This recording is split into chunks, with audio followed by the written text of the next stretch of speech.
My fireside chat session starts, and you can see that I'm already here ensconced in my chalet, ready for the fireside chat to begin. And we're going to have three fireside chats this morning.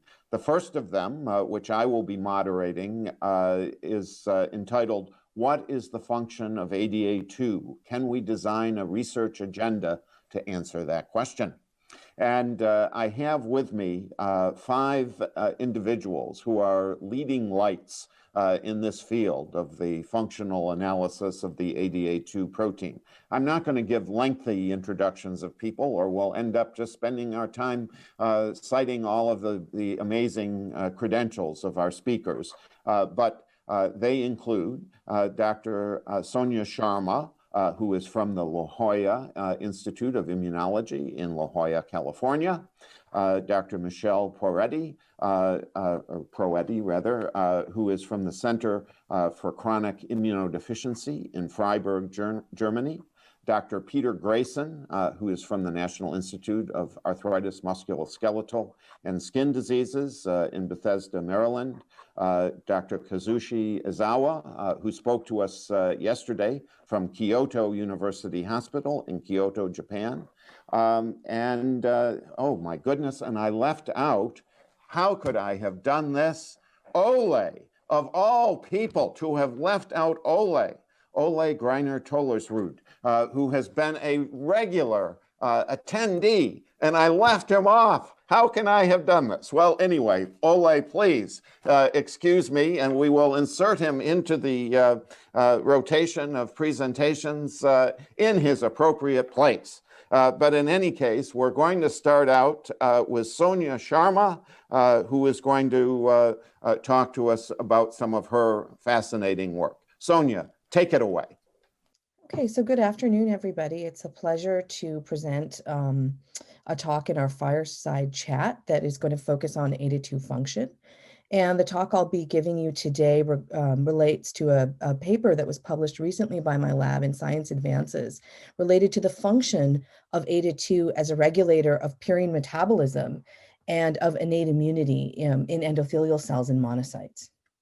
So our lab focuses on studying the cellular and molecular triggers of innate immunity, specifically the induction of the innate immune response through induction and production of inflammatory cytokines. And one of the cytokines that we focus on is interferon beta, because interferon beta is really one of the primordial cytokines that sets off the entire immune response.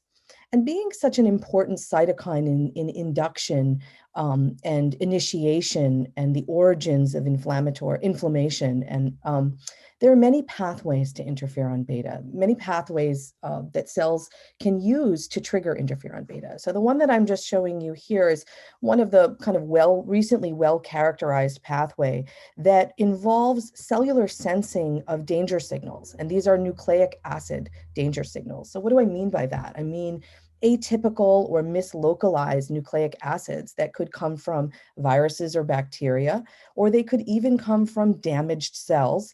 And the pathway I'm showing you now is called the cytosolic DNA sensing pathway. And this is through recognition of, I said atypical DNA, and that is, in this case, DNA that's mislocalized. Normally, DNA would be retained in the nucleus, and if it is aberrantly localized, for example, to the cytoplasm, could be a virus infection that's occurring in the cytoplasm. It could be extracellular DNA that's phagocytized into the cell. But regardless, this atypical DNA initiates a set of signal transduction events in the cell that results in interferon production and initiation of the innate immune response. Specifically, the DNA is recognized by an enzyme sensor protein called cGAS, produces a secondary messenger metabolite called cGAMP. cGAMP metabolite binds to STING, which is the central signaling hub for this pathway.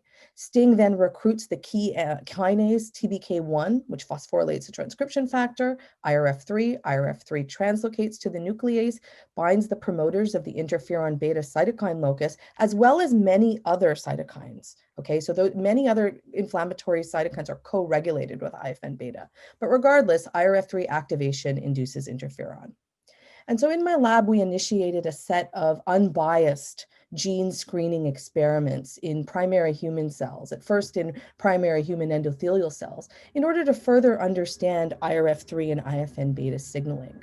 And I'm just showing you a schematic of how we do this. We typically plate our cells in microplate format, 384 well plates. And these are stromal, they could be stromal cells or immune cells, but in this case, we've used primary endothelial cells because they display robust IRF3 interferon beta responses. And then we transduce or transfect the cells with either siRNAs or shRNAs or CRISPRs to knock down or deplete gene expression. And then following protein depletion, after a few days, we stimulate the cells with aberrant DNA in order to activate IRF3. And then we look at the range of IRF3 nuclear localization phenotypes. Is it stimulated normally? Is it unstimulated? Is it stimulated more than usual? In order to identify positive and negative regulators. So how did we pick the genes? So we've run a number of screens. We've run unbiased screens in which we've basically just in an unbiased manner picked, thousands of genes. But in this particular screen that I'm talking about, we focus specifically on human disease-associated genes whose loss of function was associated with vasculitis. And I'm just showing you a New England Journal paper that describes mutations in this case, STING, which remember is a regulator of the IRF3 pathway. In this case, gain of function mutations in STING have been associated with vasculitis. And we reasoned, particularly because we're studying endothelial cells, that similarly, a lot of orphan vasculitis genes might also interface with the interferon beta pathway. And we tested that. Here you can see in panel A, this is a screen of about 36 genes plus controls. And what we found on the positive spectrum was that when we knocked down the gene encoding ADA2, that we had increased IRF3 activation, nuclear translocation, and that's shown here.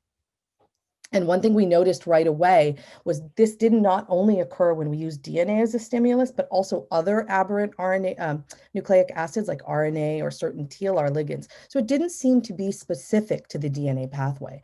And that told us that maybe that this was not a stimulated effect in this cell type, at least, that we had basal upregulation of activation of IRF3 and upregulation of interferon beta.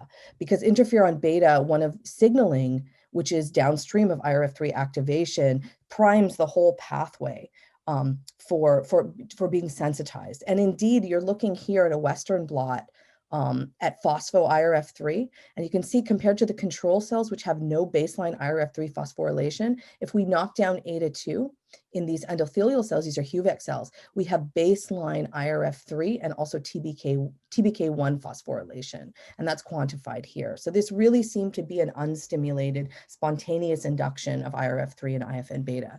And this is confirmed when we look at interferon beta mRNA. You can see with the vehicle here that there's baseline IFN beta induction in the ADA2 knockdown cells. And it's actually very much enhanced when we add a stimulus, in this case, a DNA encoding virus, HCMV. And this is just to show you again, the RNA-seq not only is interferon beta upregulated in the unstimulated ADA2 deficient cells, but actually hundreds of genes that are involved in the interferon alpha beta signaling pathway. So there's really a strong signature there, at least in the cultured cells.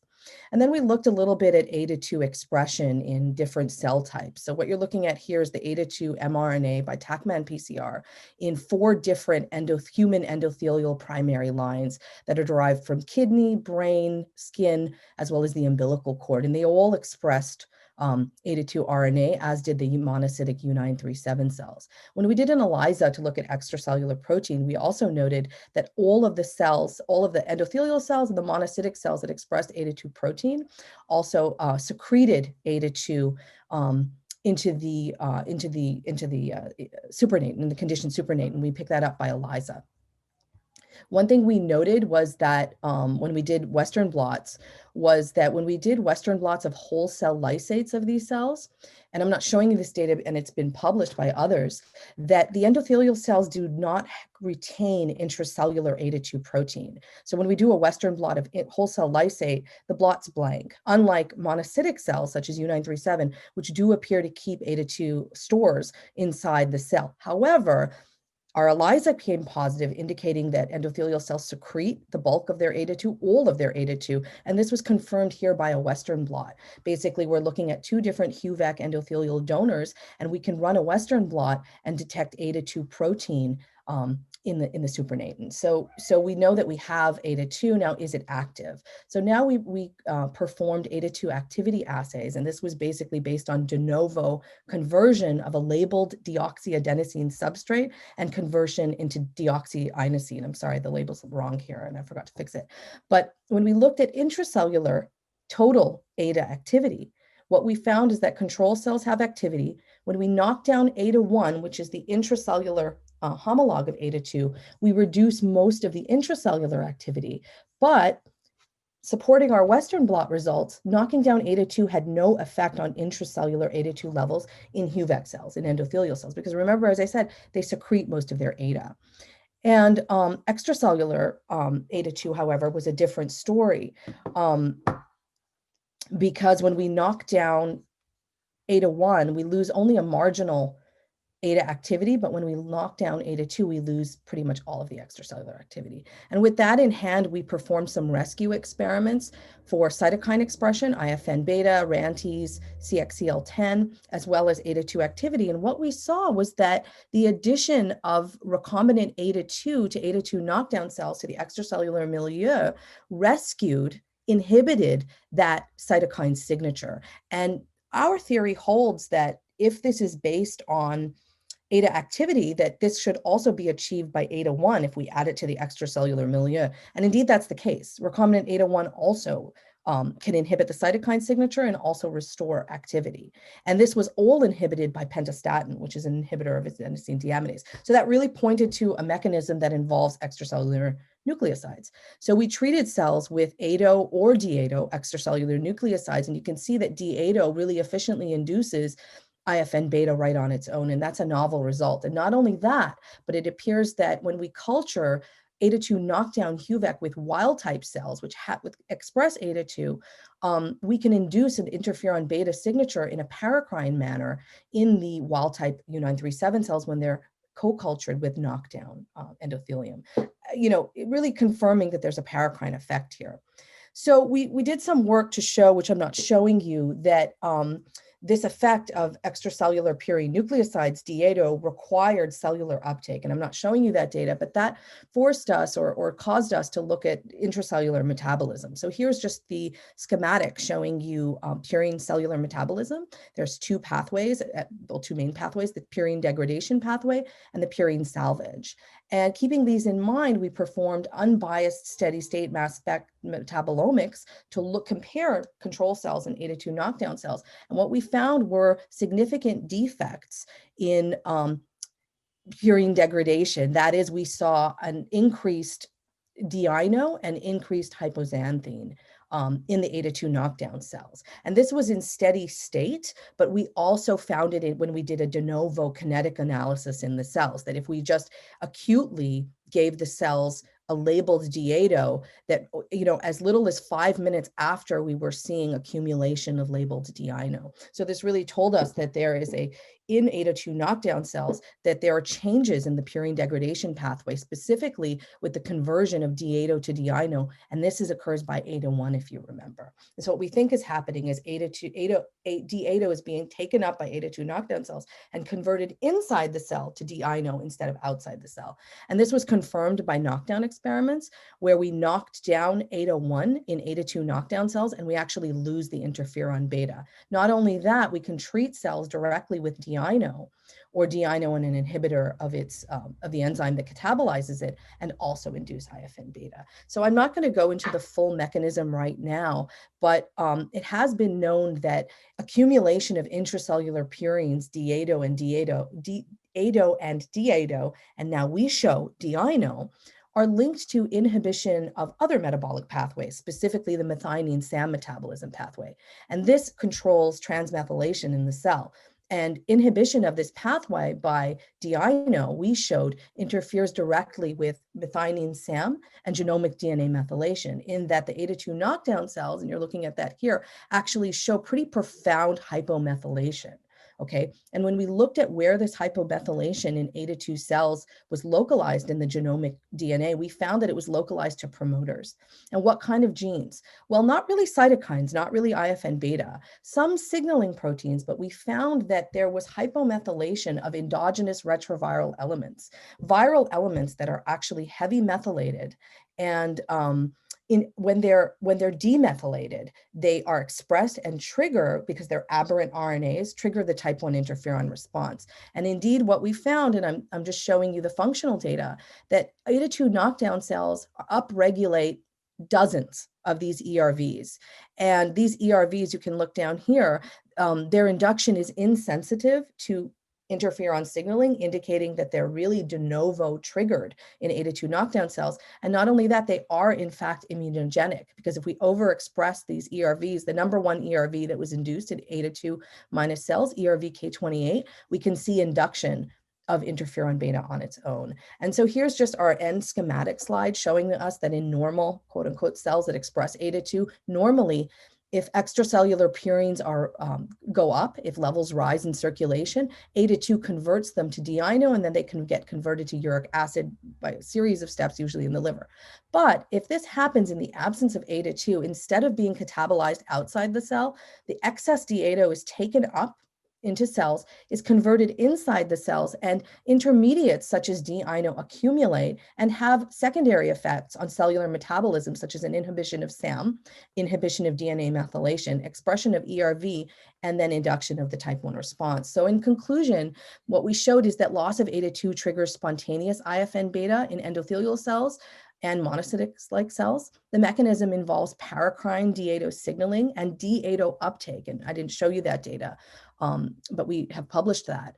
And that dysregulated intracellular metabolism of D8O, which produces DINO, impacts other metabolic pathways. For example, the methionine SAM cycle, which controls DNA methylation. DNA hypomethylation drives expression of ERVs, and ERVs trigger IFN beta. And this is kind of a new understanding of how bioactive purines function in inflammation. So we hypothesize regarding ADA2 and DATA2 that DATA2 disease is likely a metabolic disease of the endothelium due to dysregulated intracellular purine metabolism. And what's the physiological relevance? We don't actually think this happens at steady state or homeostatic conditions, but rather we think about loss of ADA2 may manifest in inflammatory situations where high extracellular DNA levels or D8O levels and hypoxia come together, because this would favor necessitate ADA2 activity over extracellular ADA1 activity, for example. So when does this occur?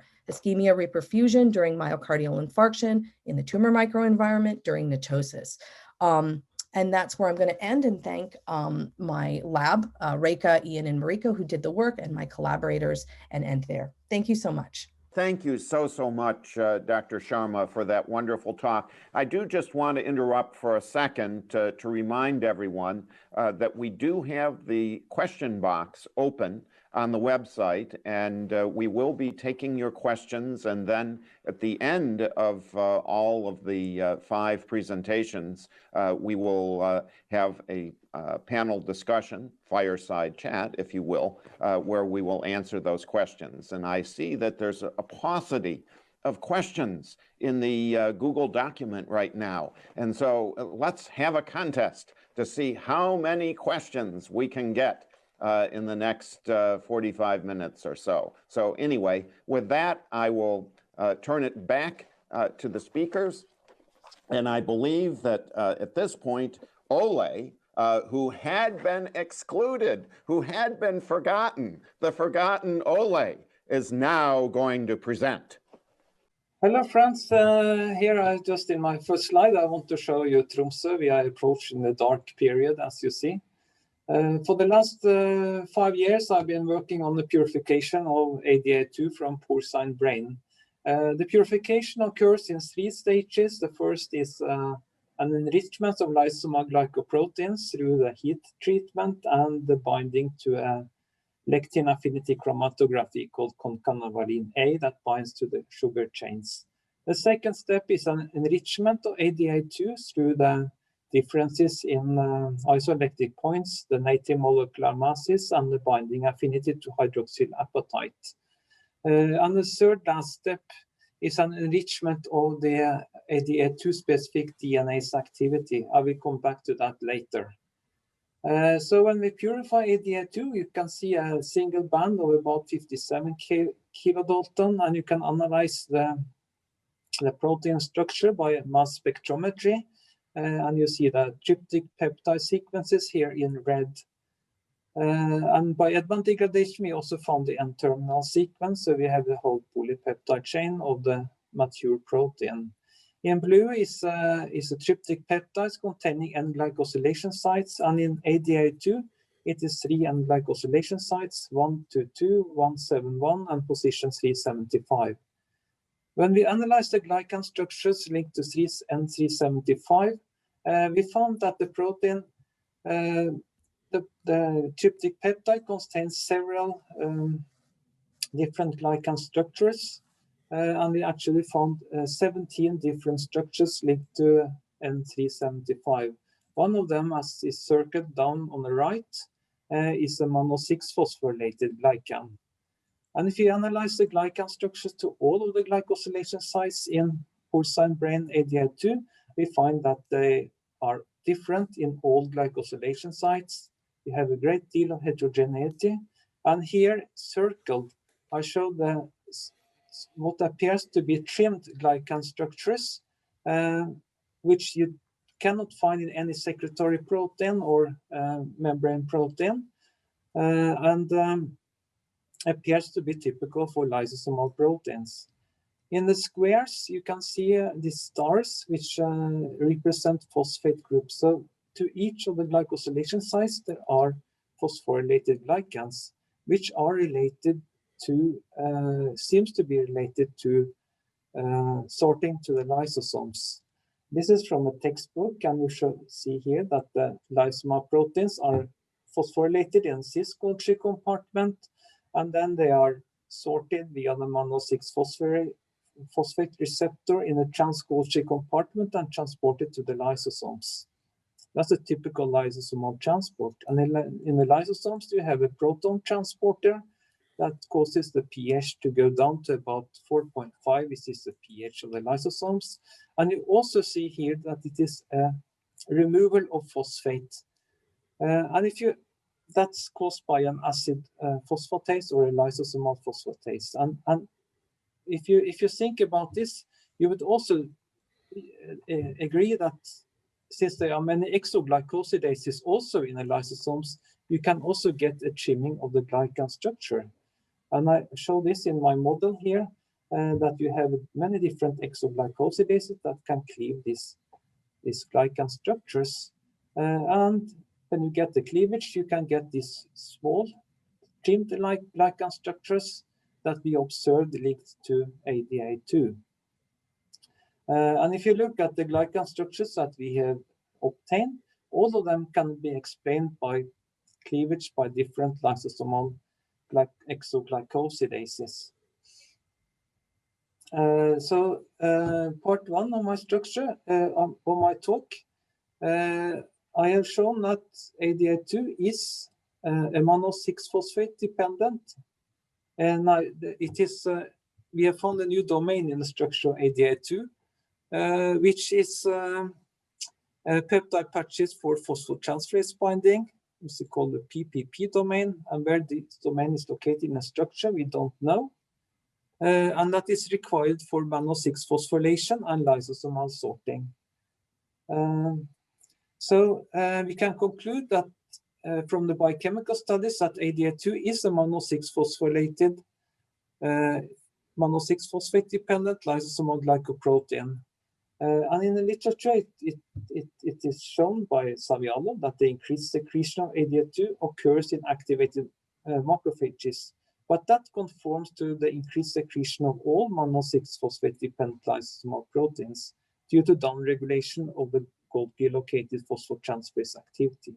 So according to our knowledge, there is no evidence in literature that lysosomal proteins have a function in the natural environments of the serum or plasma, although we cannot exclude that. I will now go over to the deaminase activity of adenosine deaminase. As shown by Saviolo and Engström in 2005, they have shown that the Km value is 2.53 millimolar, which is much higher than the concentration of adenosine in the serum or plasma, which is in the micromolar concentration. So that the enzyme is quite inefficient in the serum. If you look at the structure of ADA2, and this is from the paper by Saviolo in 2010 on the crystal structure of the recombinant human ADA2, we see that and we see here a coformycin, which is an adenosine transition analog located in the active site, this big ball there, that is zinc.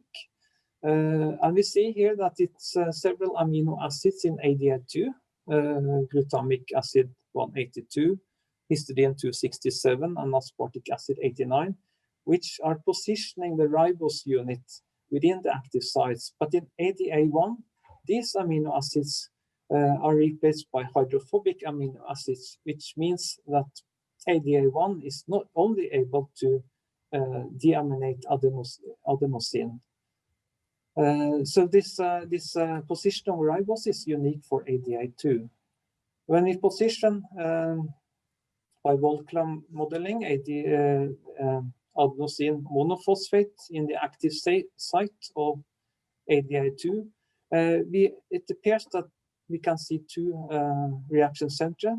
Reaction center 1 is a typical reaction center for the deaminase reaction, and reaction center 2 is possibly a reaction center for the phosphodiesterase activity of ADA2, that we say the DNase activity, where you have a water molecule that is also found in the crystal structure that can function as a hydronucleophile for the phosphate group. The group in Freiburg, Miguel and co-workers, have also found that that DNA can bind to the so-called PRB domain, which is a putative receptor binding domain, and that has been suggested to be a growth factor binding to a growth factor receptor previously.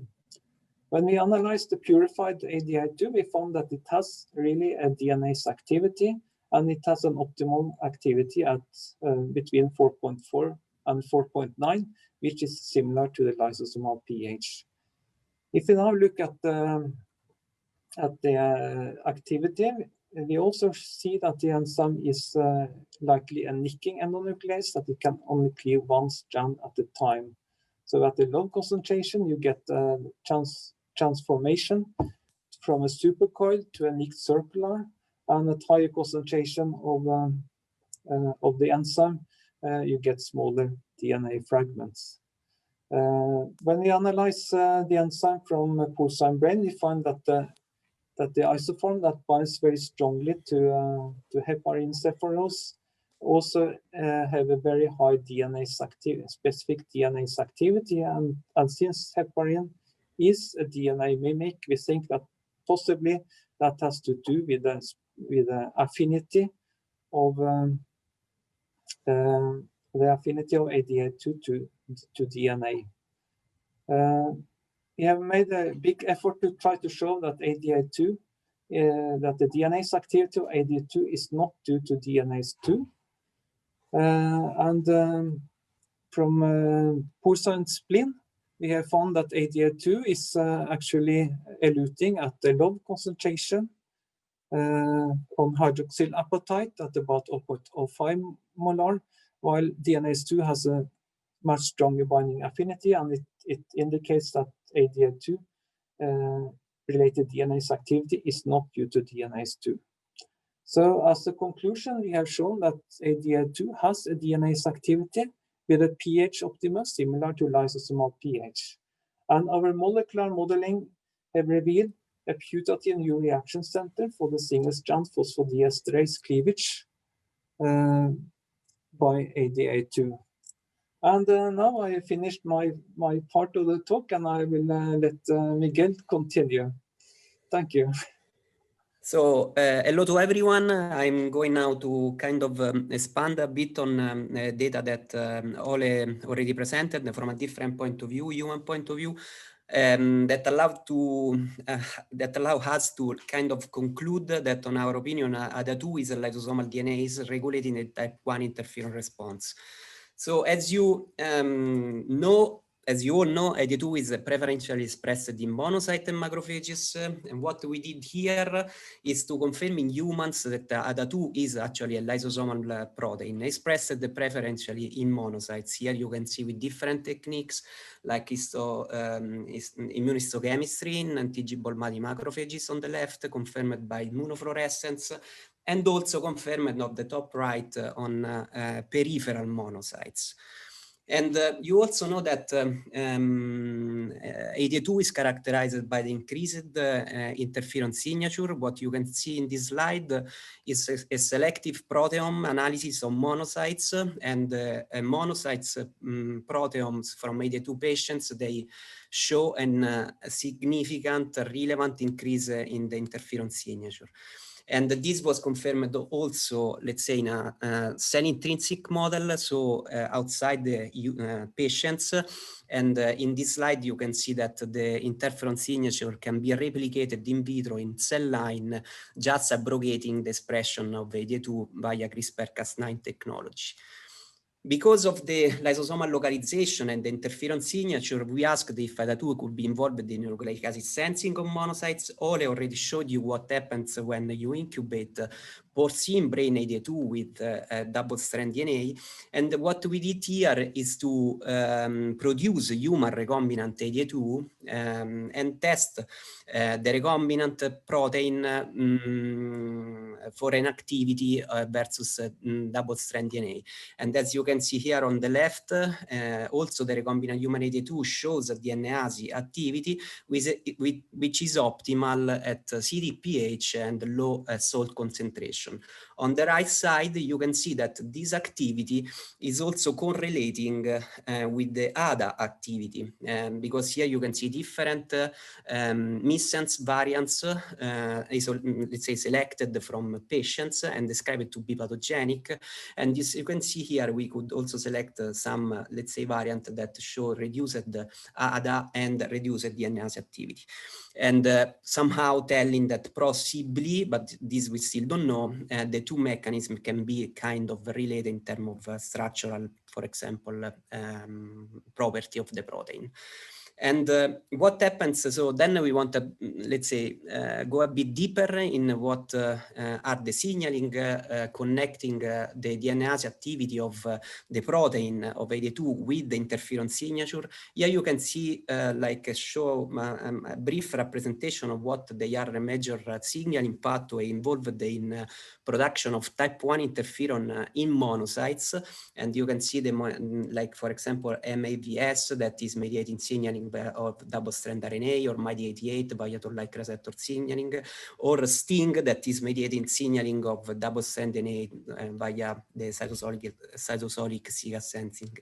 And for this reason, to, let's say, characterize how ADA2 is connected to the type 1 interferon, we generated different double knockout. So we knocked out, together with ADA2, also other signaling molecule, namely MAPS and MyD88 and STING. And as you can see here on the right, only the deletion of STING is able to abrogate the increased type 1 interferon secondary to the deletion of ADA2. With this, we also confirmed with this slide that the signal is actually mediated by altered double-strand DNA sensing. So conforming these results, when you stimulate cells that are ADA2 deficient with double-strand DNA, you can observe an increased and the interferon production, something that does not happen when you stimulate with different other pathogen-associated molecular patterns, like, for example, poly-IC, LPS, or IMIWIMOD. And of course, here you can see the rescue experiment that this increased the production of interferon can be rescued completely by the overexpression of ADA2 or by the deletion of STING. And with this, we can arrive to our conclusion that we can say that our data provides an important mechanistic insight into the pathogenesis of ADA2 deficiency, and putatively also for more common and complex autoinflammatory conditions where altered, perturbed nucleic acid sensing can be involved.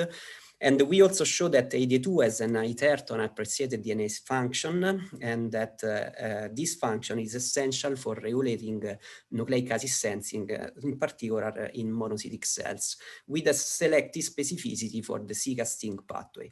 And these results finally suggest that the altered double-strand DNA sensing is an important driver of the interferonopathy observed in DADA2 patients.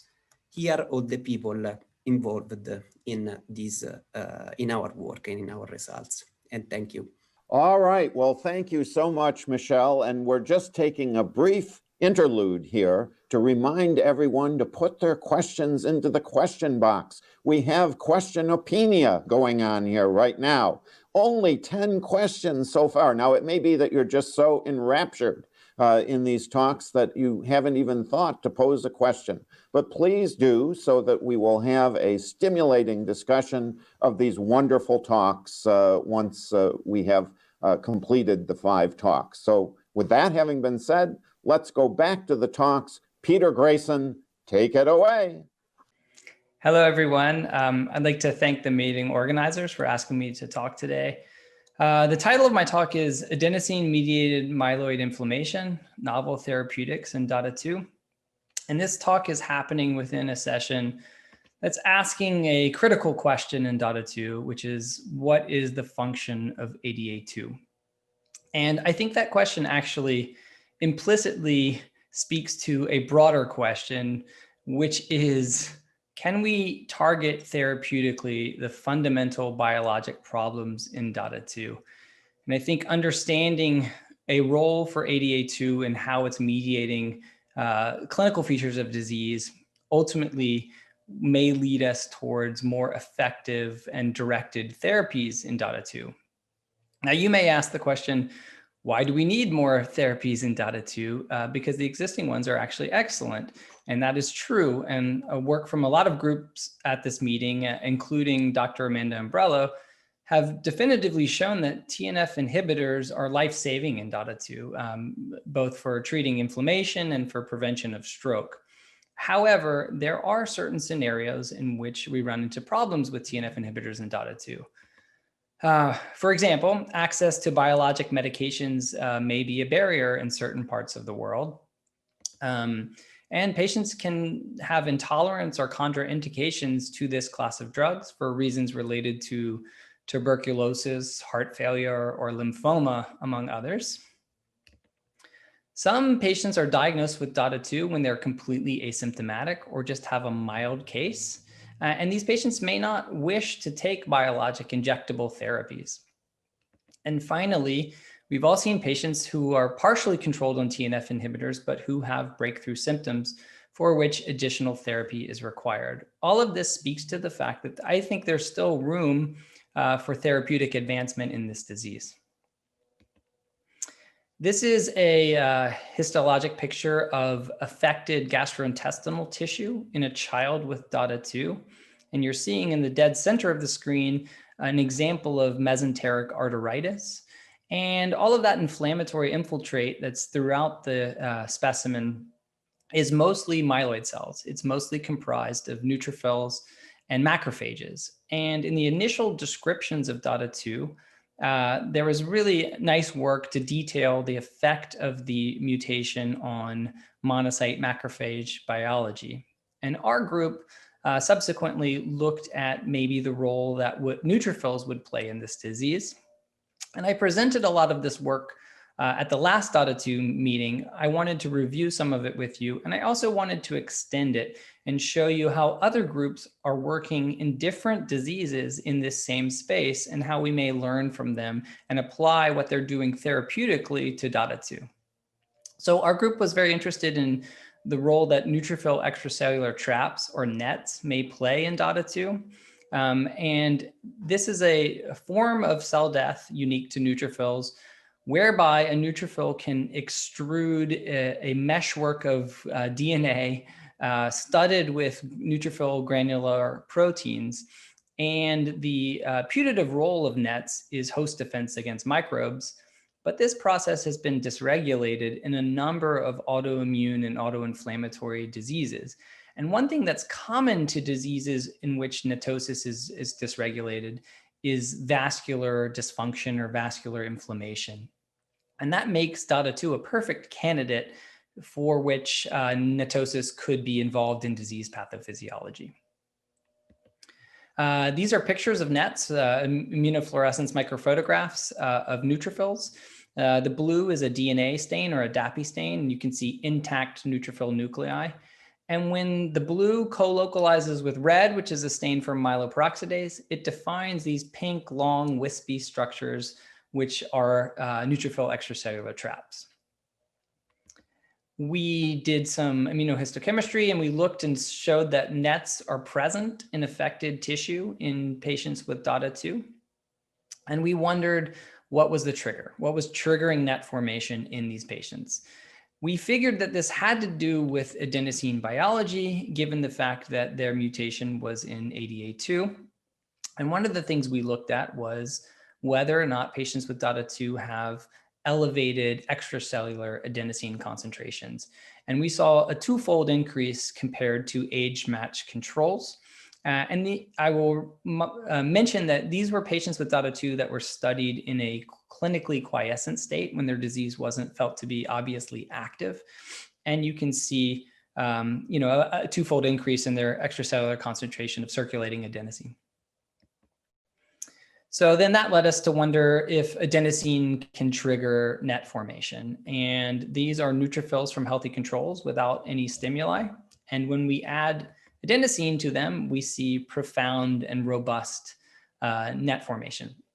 This was true across a range of concentrations of adenosine, including down to physiologic concentrations, 0.2 micromolar, and up to concentrations way higher than that, as would be encountered in an inflammatory environment. Then we wanted to see, well, how does ADA2 relate to this process? So I'm showing you experiments from 2 different patients with DATA2, in which we took neutrophils from the patients, stimulated them with adenosine to induce NETs in the presence of either recombinant ADA2 or recombinant ADA1, both of which we confirmed were enzymatically active. And what you'll notice is that in each of these cases, if you look in the first column, we are inducing NETs with adenosine. And in the presence of recombinant ADA2, we are almost completely abrogating NET formation in these patients, but we didn't see the same effect of ADA1. This speaking to the idea that ADA2 is modulating adenosine-mediated NET formation and ADA1 is not. And this leads to a lot of speculation and a lot of questions that I'm sure will be raised and discussed in this session about the role of ADA2 versus ADA1 in the metabolism of adenosine. There's other possibilities, including ADA2 directly binding and interacting with adenosine receptors. And at this point, we don't know what the biologic underpinning for this differential effect is. But this does lead me to talk next about adenosine signaling, which happens through 4 different adenosine receptors, A1, A2A, A2B, and A3. And adenosine is a very complicated molecule when you look at its relationship to inflammatory diseases. In some situations, it can be pro-inflammatory. In some situations, it can be anti-inflammatory. That's probably context dependent on the cell type you're looking at, on the type of receptors that are enriched on that cell type, and the environment in which it's occurring, in particular, the concentration of adenosine. But the downstream signaling effects of adenosine receptor engagement have been worked out, and they're fairly straightforward in that A1 and A3 receptors both decrease cyclic AMP and increase calcium in the cytosol of the cell. And these two processes are really critical events in downstream signaling for net formation, regardless of the external trigger. So we predicted that engagement of the A1 or A3 adenosine receptor by adenosine is likely what is mediating net formation. Conversely, you see the opposite effect at cyclic AMP for the A2A and A2B receptors. So we thought these would not be involved in adenosine-mediated net formation. And in fact, these two receptors are generally considered to be anti-inflammatory receptors. And that's exactly what we saw when we tested this in the lab. Here showing you adenosine-inducing nets. And in the presence of an antagonist of the A1 receptor, we would expect this process to be blocked. And indeed it was. However, in the presence of an A2A receptor antagonist, we thought this would have no effect. And again, we still see profound net formation. And finally, when we add the A3 receptor antagonist, we would predict that this would again block net formation. And that's what we saw. So all of this led to a paper that we published in Blood with this very nice summary figure that was created by Dr. Carmona Rivera, who's the first author on this paper and a postdoc, or now a staff scientist in the systemic autoimmunity branch at Intramural NIH. And you can see the schema that we're proposing for neutrophil involvement in DATA2 in that elevated extracellular adenosine can trigger neutrophil extracellular trap formation, primarily through A1 adenosine receptors, but also A3. And also, I didn't get into it in this talk, but there's a subset of pro-inflammatory neutrophils called low-density granulocytes, which are present in DATA2, which can undergo spontaneous net formation.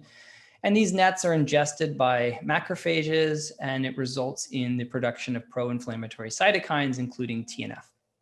And we know that blockade of TNF is therapeutically efficacious in DATA2, as I mentioned at the outset of this.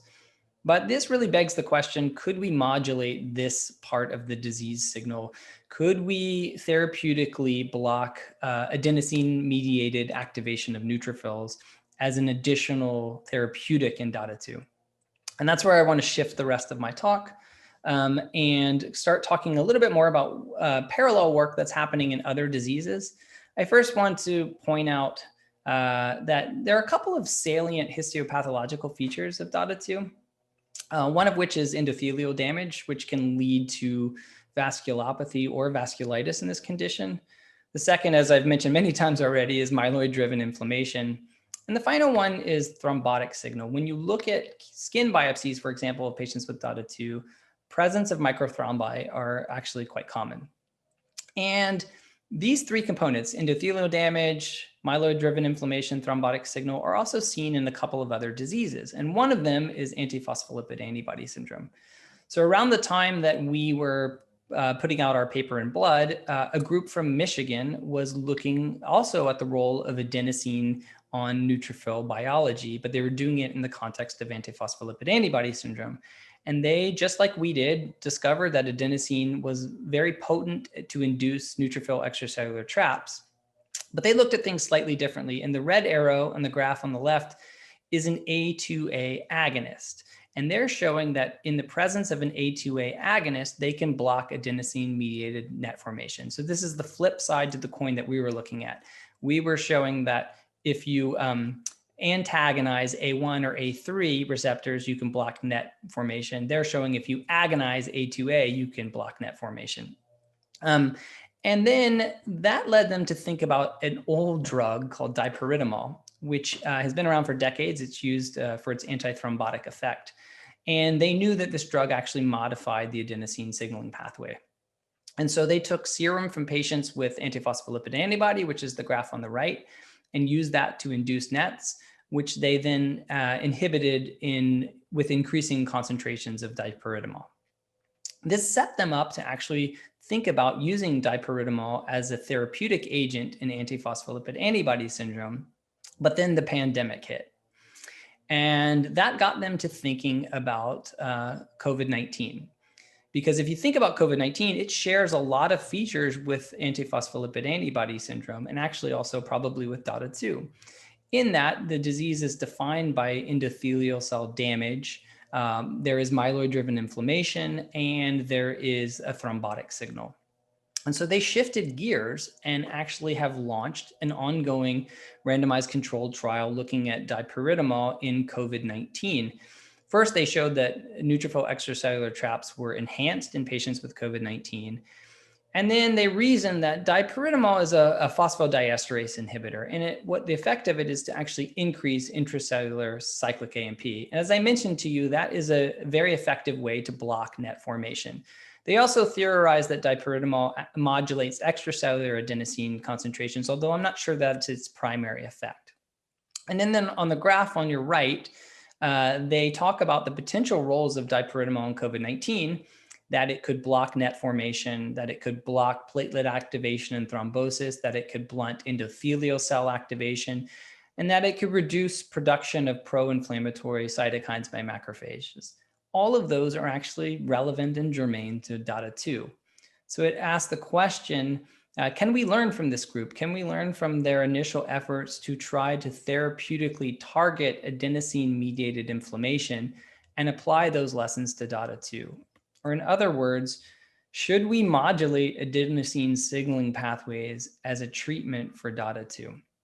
All of this speaking to the fact that while we learn about the function of ADA2 in the lab, we could also learn at the bedside what therapeutics that already exist do to these pathways. I think there's a couple approaches one could consider. Modulating therapeutically adenosine levels or targeting adenosine receptors. But I don't think this is a wise approach.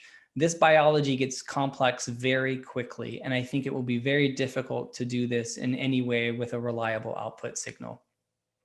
However, just like the group at Michigan, targeting the downstream signaling of adenosine-mediated net formation and neutrophil activation may be more therapeutically relevant and easier to do.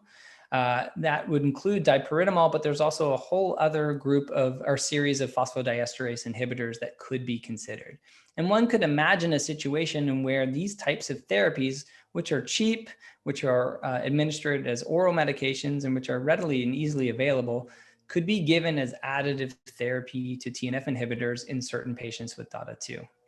The problem, of course, is the challenges of doing randomized controlled trials in DATA2 as they are in any rare disease. And I think if we are going to really think about expanding the therapeutic toolbox in this disease, we will quickly bump into these problems. We'll have to work internationally to collaborate to do randomized controlled trials of sufficient size. And the fact that TNF inhibitors work so well pose challenges for clinical trials where you would likely have to do additive therapy, and usually your effect size will be smaller, and this will require much larger study subjects, study sample sizes to see therapeutic efficacy. At the very least, however, we could consider thinking about these pathways and standardizing them within the context of ongoing observational studies. So with that, I would like to acknowledge all of the people at the NIH that were involved in the work that I showed you from our group in the paper published in Blood. I also really want to point out and thank Yogan Kanthi, who is one of the investigators at the University of Michigan, who's doing the dipyridamole work. And I'm really excited to note that Yogan has actually left Michigan and taken a tenure track job at Intramural NIH. Where he's really interested in the intersection between inflammation and thrombosis. And I hopefully look forward to seeing him join the DATA2 research community in the future, because I think he would have a lot to say. Thank you very much for your attention. Well, that was fantastic, and we really want to thank Dr. Grayson for that fantastic talk. I'm just breaking in again to remind everyone to pose their questions. The questions in the fireside chat are going to be just directed towards the speakers that we have in this section of the program. So these will be questions for Dr. Sharma, for Dr. Greiner, Tollersroot, for Dr. Poyeti, Dr. Grayson, and Dr. Izawa. but we will not be addressing questions to Dr. Lee or Dr. Youngstein. So just so that you know, those are the people that will actually be answering questions in this last fireside chat session. So in any case, with that having been said, I'm going to turn things back over to Dr. Isawa, who will finish out the presentations before we go to the discussion section. Dr. Isawa. Hello, my name is Kazushi Izawa. I'm a pediatrician in Kyoto University Hospital in Japan. I'd like to thank the organizers for giving me this chance, and also I'd like to thank my colleagues, collaborators, and all the patients and their families. The objective of this study was to gain insight into the pathogenesis of DADA2 by multi-omics analysis.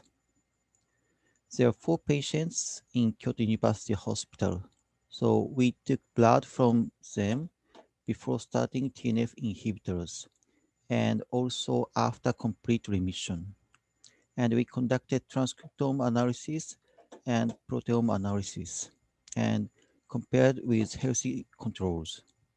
And for transcriptome analysis, we also compared with other autoinflammatory diseases such as Aicardi Goutieres syndrome, CAPS, TRAPS, PAPA syndrome, PAND, and Nakajo-Nishimura syndrome. It's same as CANDLE. And if there's a statistically upregulated or downregulated genes, they are called differentially expressed genes. And if they're proteins, they are called differentially expressed proteins. And here's the result.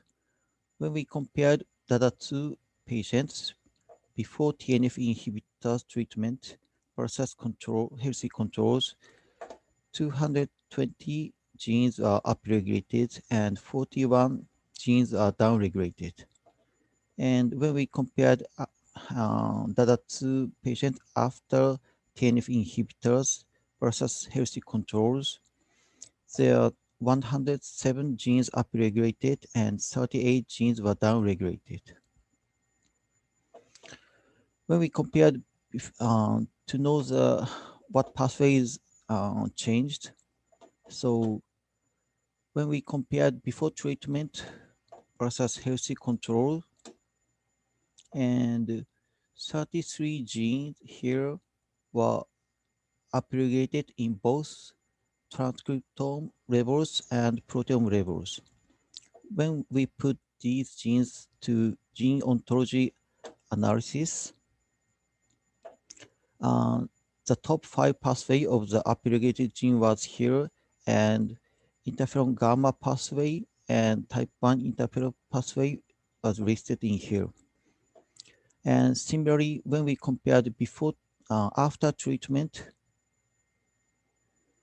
versus healthy controls, 15 genes were present in both differentially expressed genes and differentially expressed proteins. And gene ontology analysis showed interferon gamma associated pathway and type 1 interferon pathway are here. And in both data sets, there are 8 genes here, and it includes STAT1, it's a famous one, and also some of these genes are related to interferon. Next, we compared before treatment versus after treatment. There were 17 genes in common in both differentially expressed genes and differentially expressed proteins. In gene ontology analysis, interferon gamma pathway was also predominantly altered before and after TNF inhibitors. Network analysis of common differentially expressed genes by cytoscape and ingenuity pathway analysis, IPA. In both analyses, STAT1 was identified as a hub gene in this dataset. When we also performed upstream analysis by IPA, STAT1 was ranked at the top as a regulator. And also the messenger RNA levels here and protein levels is actually increased in DADA2 before and after treatment. And these are the messenger RNA and these are the protein. Next, we compared DADA2 with other autoinflammatory diseases. We compared DADA2 before treatment versus AGS and also before treatment versus control. And we pick up common differentially expressed genes. And gene data sets that were upregulated in DADA2 was subjected to gene ontology analysis. And this is a heat map. And in gene ontology analysis, there's an interferon gamma pathway and TNF pathway were listed. Next, we evaluated 6 type 1 interferon stimulated genes and 28 interferon regulated genes. The IST score remained around 5 in DADA2 as previously reported. And there was no big change before and after treatment. So we know this sample size is very small, but there seems no correlation with type 1 interferon score and disease activity. In the interferon regulated genes, the expression of type 1 interferon genes are higher compared to control, but they are not as high as AGS and maybe not as high as CANDLE. We also assess the cytokine levels.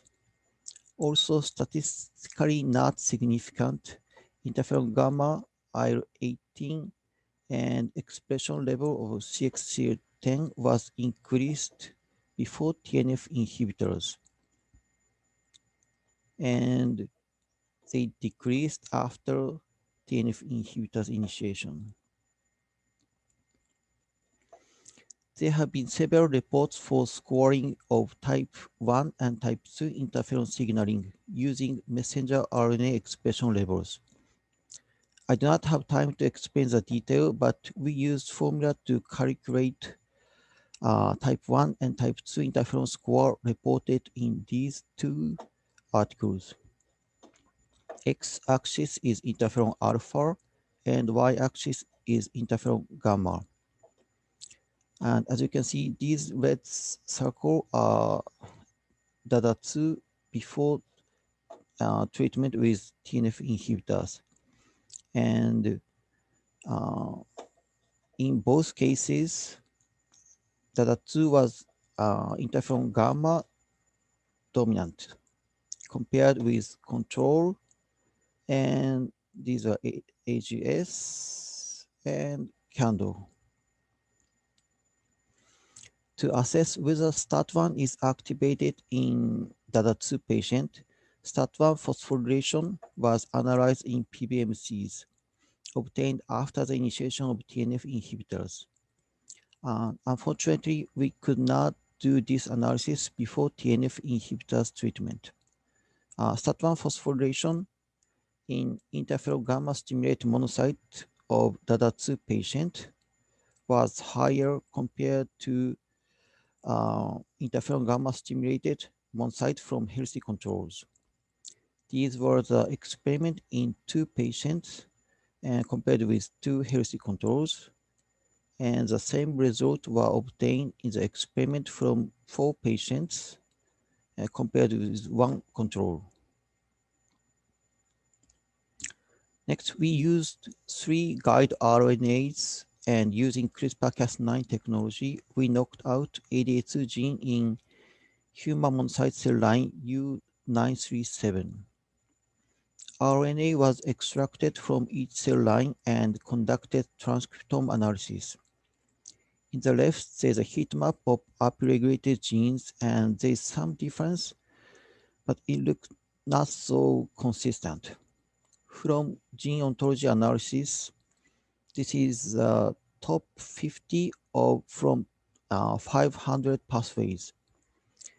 In the top, there is a response to cytokine, and the second, cellular response to cytokine stimulus. And so there seem not so specific pathways, but here is the interferon gamma, and here is the TNF pathways. So in our experiment, just knocking out ADA2, it has some change, but it is not as clear as patient cells. So probably we need some good stimulation to see the difference in these cell lines. In summary, transcriptome and proteome analysis showed that not only type 1, but also upregulation of type 2 interferon signaling was characteristic of DADA2. Network analysis identified STAT1 as key regulator and hub molecule in DADA2 pathogenesis. A finding supported by the hyperactivation of STAT1 in patients' monocytes after interferon gamma stimulation. That's all, and thank you for listening.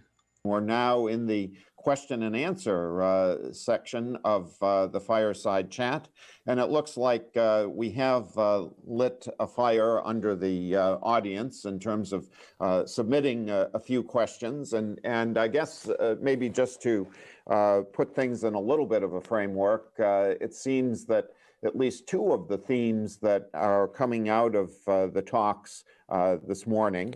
One of them has to do with a possible adenosine-dependent mechanism for DADA2, and the other having to do with a novel mechanism that may be correlated with adenosine, but would be unique, and that is the sensing of DNA intracellularly. So I think those two themes will be coming out as we go through some of the questions. But here I see we have a question for Michelle, and this question is, have you uploaded your manuscript on ADA2 DNase activity as a preprint, or you have uploaded it as a preprint? When will it be published in a scientific journal? So, Michelle, do you want to take a stab at that one?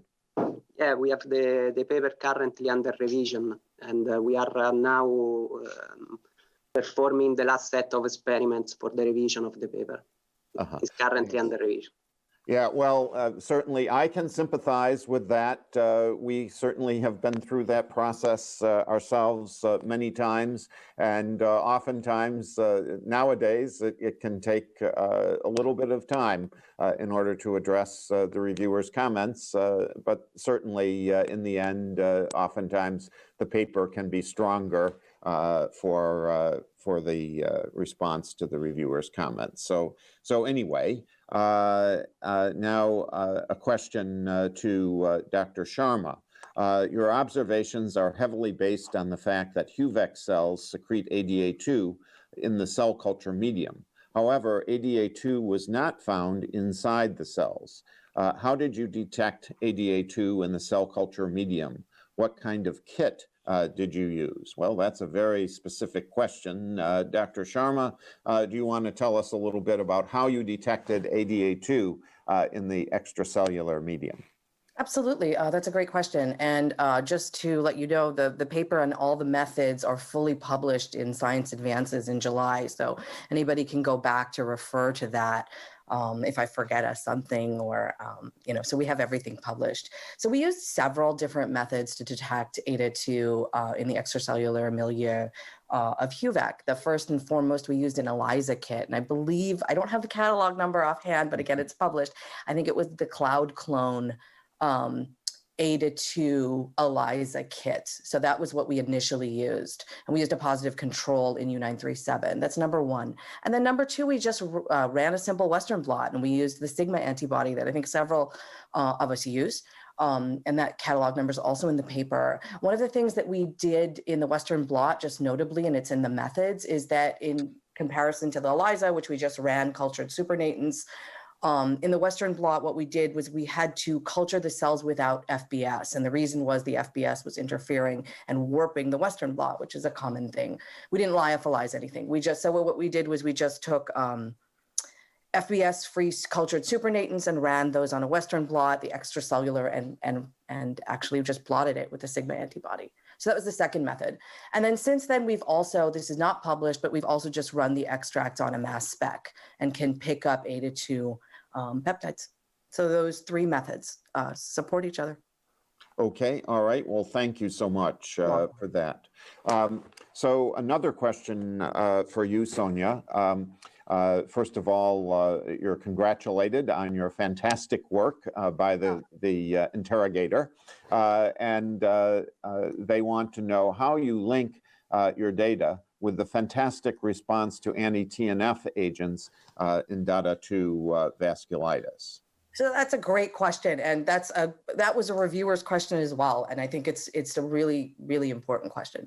So this is how we look at it. So interferon responses, of course, particularly since we study interferon, we think is really important in setting off and modulating any inflammatory response, okay? It's an early cytokine, one of the earliest cytokine, because not only is it produced by immune cells, the professionals, but it's also produced by the stromal cells, like endothelial cells, the early instigators of any inflammation, because they get infected by viruses, they get damaged, they can also initiate inflammation. So we think interferon is a really important cytokine in setting off inflammation.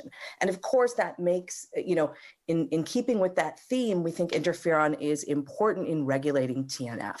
And this has been shown. There's a whole literature based on, synergistic regulation between IFN and TNF. For example, TNF has been shown to regulate interferon, and in turn, interferon also regulates TNF. So there is a direct link between these two. If there's an interferon response that's stimulated, there is co-regulation with TNF. In the case of DATA2, we speculate that our endothelial cells don't produce TNF, but the cells that do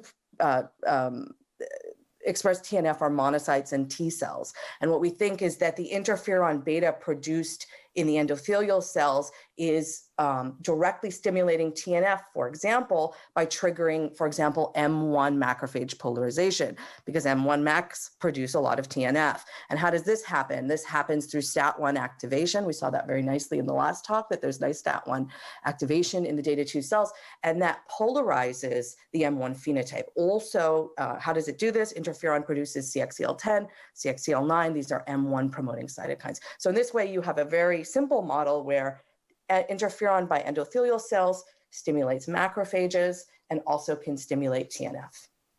Right, and certainly that's a reasonable suggestion, and you're raising some very good points in terms of just the mosaic that we have in the interdigitated situation in which cytokines stimulate other cytokines, and then there are feedback loops and so forth, so that it can really be hard sometimes to tell what's the primary instigator and what's downstream and what's a feedback loop in these kinds of situations. And as Peter pointed out in his talk, it will be hard now, just given the serendipitous fact that TNF inhibitors are so widely used and recognized as being relatively effective, at least in some of the manifestations of DADA2. It will be hard ever to say, well, let's just, rather than putting someone on a TNF inhibitor, let's put them on a JAK inhibitor, for example, which of course is one of the things that was suggested in the earlier talks from yesterday and the day before. But yet that might be something that under some circumstances would be reasonable to try if it were, say, in a part of the world where biologics were not readily available or what have you. That would be perhaps a setting in which something like that could be done. But it really puts us in a little bit of a pickle in terms of figuring out how to dissect these things in human subjects anyway.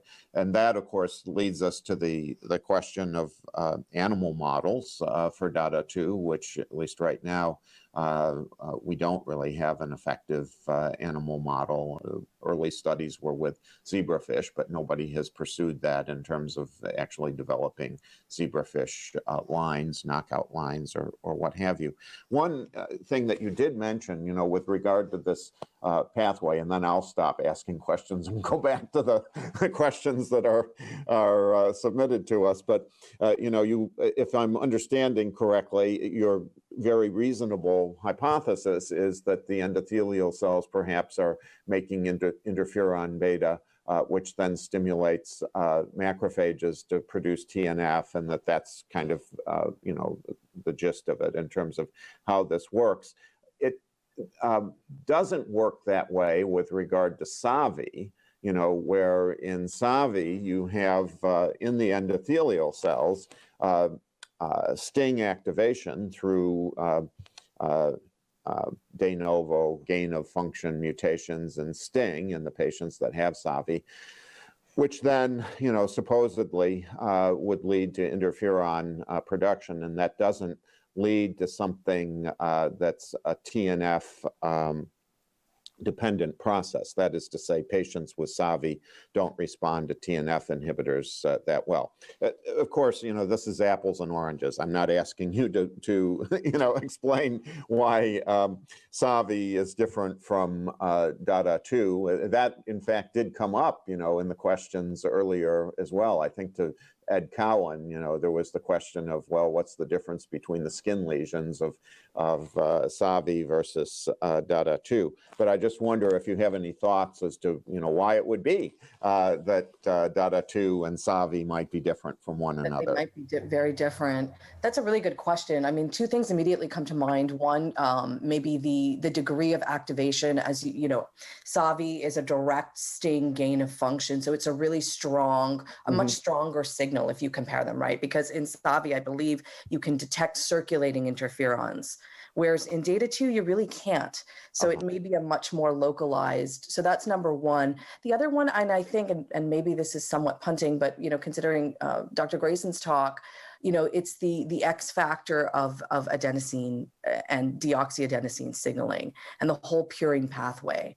And I think that may have a whole other effect on immune cell differentiation. And I think if we were maybe able to look at some of the in-depth, either circulating, and that would be a place to start, immune cells in the SAVI compared to the DADA2 patients, we might have differences, I think, in immune cell differentiation, not only in the periphery, but probably also in the bone marrow. Because we talked about neutrophils with Dr. Grayson's talk. And of course, neutrophils in the bone marrow microenvironment, neutrophil progenitors, you know, this obviously impacts the myeloid compartment in the periphery. So I would hypothesize that the DADA2 specific deregulation in the purines is probably affecting immune cell differentiation, both in the bone marrow microenvironment as well as in the periphery.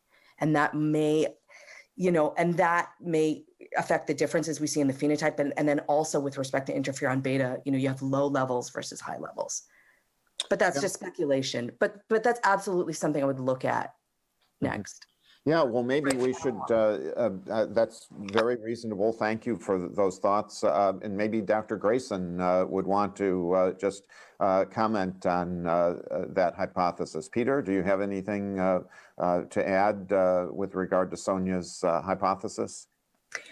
As to why SAVI and DADA2 don't respond or respond differentially to treatment, I have no idea. I mean, I don't have much clinical experience with SAVI. I think the hypotheses are certainly reasonable.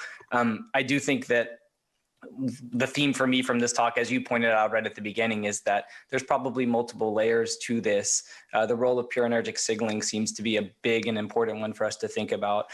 The intracellular response to deficiency of ADA2 seems to be slightly different and disconnected potentially than extracellular responses. And I think these things are all complementary to each other. Yeah, they are indeed. And maybe just to put the ball, you know, lob the ball into Ole and Michelle's court for a moment. So, you know, we've talked about these two parallel universes, if you will, of the adenosine-dependent processes, and then the possible DNA sensing process as well. And I believe, and I may have gotten it wrong in terms of listening to your talks, Michelle and Ole, but that the idea is that perhaps even though they are separate pathways, adenosine sensing and DNA sensing are obviously separate biologic processes that are going on, but in fact, for some reason, the two activities are correlated with one another. Did I get that right, or did I have wax in my ears and I just misunderstood what you were saying?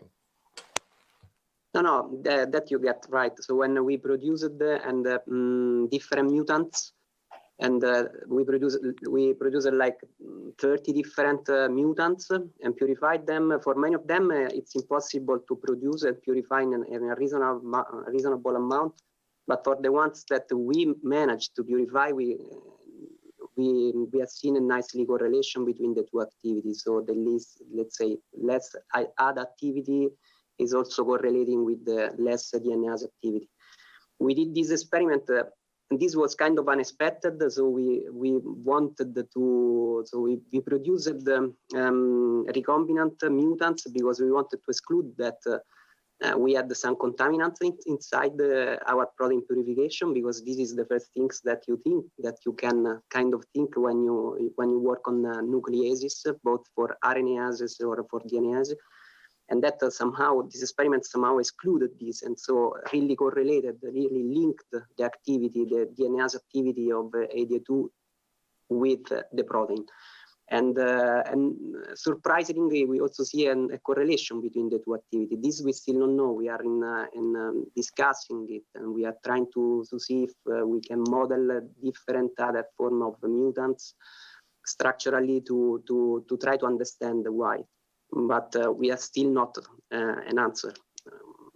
Yeah, well, it's you know, hopefully you'll figure that out and have an answer for us with regard to that. To me, it is delicious, if I may say, you know, just to use a term related to the fact that it would be nice to get a snack right now, but we can't. But anyway, it would be a delicious irony if in fact the two do turn out to be correlated with one another, you know, and that even though we're talking about these two biologic processes, these two biologic pathways, that in fact all of the things that we've done in terms of enzyme measurements, all of the elegant experiments that Pui just presented earlier today and some that he presented yesterday, that in fact they correlate quite well with the DNase activity of the ADA2 protein.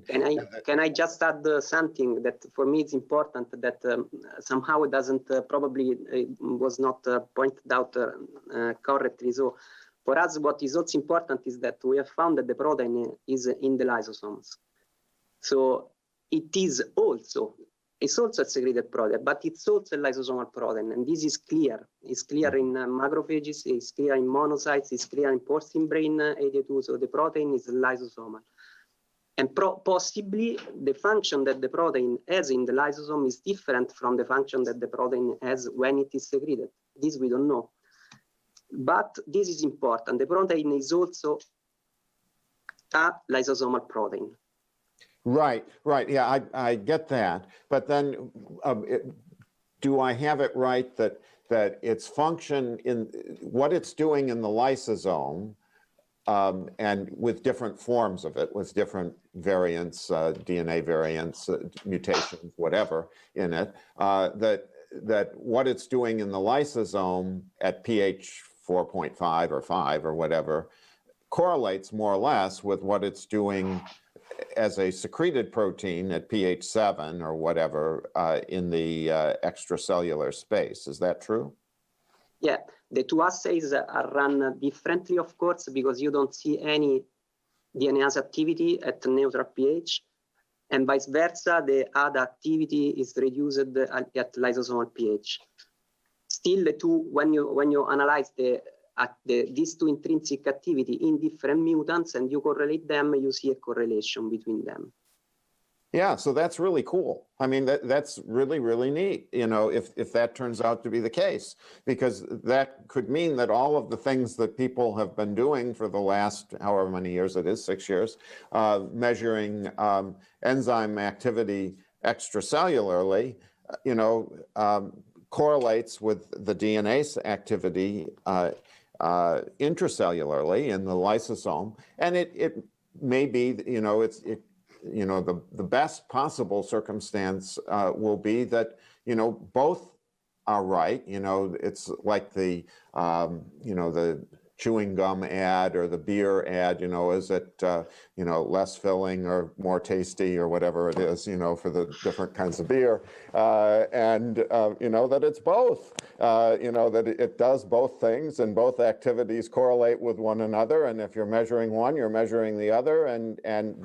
But, you know, it may still be important, you know, so, but it's not trivial if this in fact is the case, because that's telling us that there are two pathways that are involved and that possibly from a therapeutic point of view, targeting one or the other, either one might be beneficial, or, you know, really to get a complete therapeutic effect for patients, that you have to target both pathways in order to really get, you know, a complete therapeutic effect. So you know, it may seem like we're counting angels on the head of a pin, and I have been accused of doing that in the past. But that in fact, you know, it's really important for us to understand this and to make the fine point.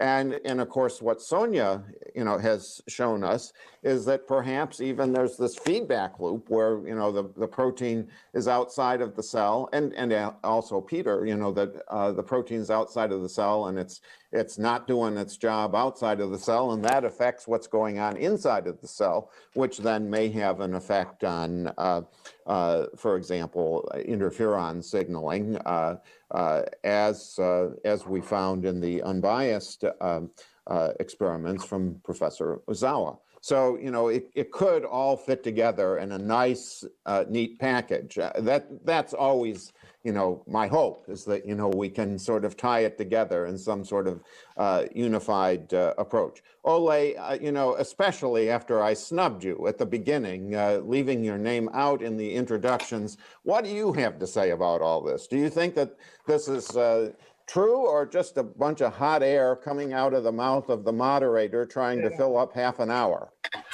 I don't know, Dan, but I know I had the same discussion when I was postdocing at Nick Aronson's lab at Penn State University back in 1987, where I worked with another lysosomal protein which had actually a niche of pH optimum, and he was very enthusiastic, thinking that it might have an extracellular function in addition to its intracellular function.